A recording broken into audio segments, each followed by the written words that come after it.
Well, the digging's finished, the planning and recording is just about finished here at the Canichers, and I said I'd do a sort of summing up of what we've got. I'll start with the picture I showed, feels like weeks ago now, best part of 4 weeks ago, of what the site looked like the first excavation 15-16 years ago, and sort of what we're leaving it as today, with a 2 metre section cut through this this stone structure, this cairn, which the meaning of, the function of, remains a bit of a puzzle.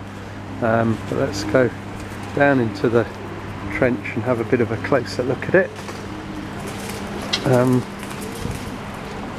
I'm not going to miss this site.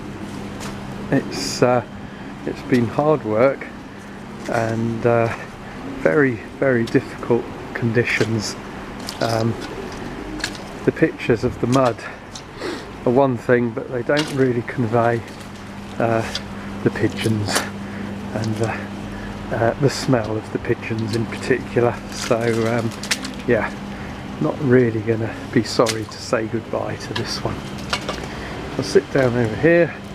We can have a look at the section of the cairn in here we are, the profile, and I really don't know what it is. There's definitely a structure here, something has been built. We've got that linear of stones there.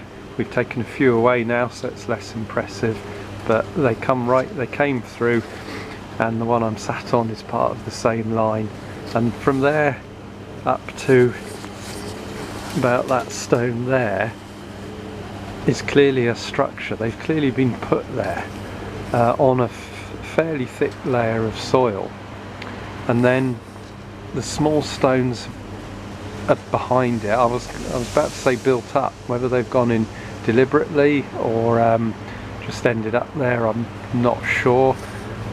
And down at the bottom, I'm really as if I wasn't perplexed enough already, what to make of the stones that are sort of in front of this line, because they could be tumble off the structure up here, but there's some very big stones in there, like this one, and a couple more of those big ones over there that we moved out of the way.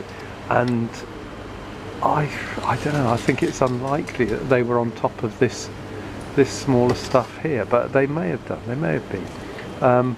But to me it looks almost as if there's some structure to this as well, as if it isn't just tumble. I was looking at it just now and wondered whether the sort of the soil that was here before the cairn was actually cut down here to insert this this bit of the structure here, but I don't know. I'm going to sit here a bit longer and look at it tomorrow. I don't think anything will become much clearer, but I'll need to write some more notes about it and try and work out what's going on. In terms of dating of it, we got confirmation that this very fine flint that I showed you the other day, it is indeed an import. It's something called sanglé from Normandy, and it's a beautiful blade, and it's early Neolithic, so could be early 4th millennium BC, something like that. Could, I guess, even be a little bit earlier, late 5th, something like that. So a very fine find, and that was securely stratified down here under the cairn.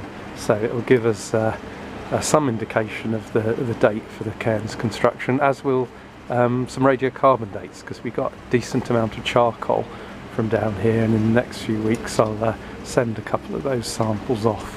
One last thing I want to do before we leave the site is check the stones for anything else that looks worked.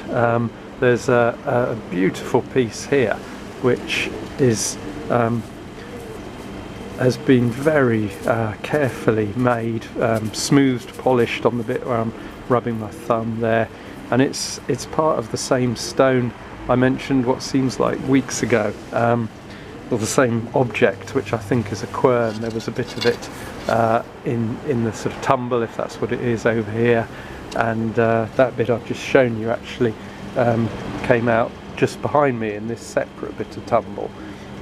So that's interesting that there's two bits of that same object there in different parts of the site.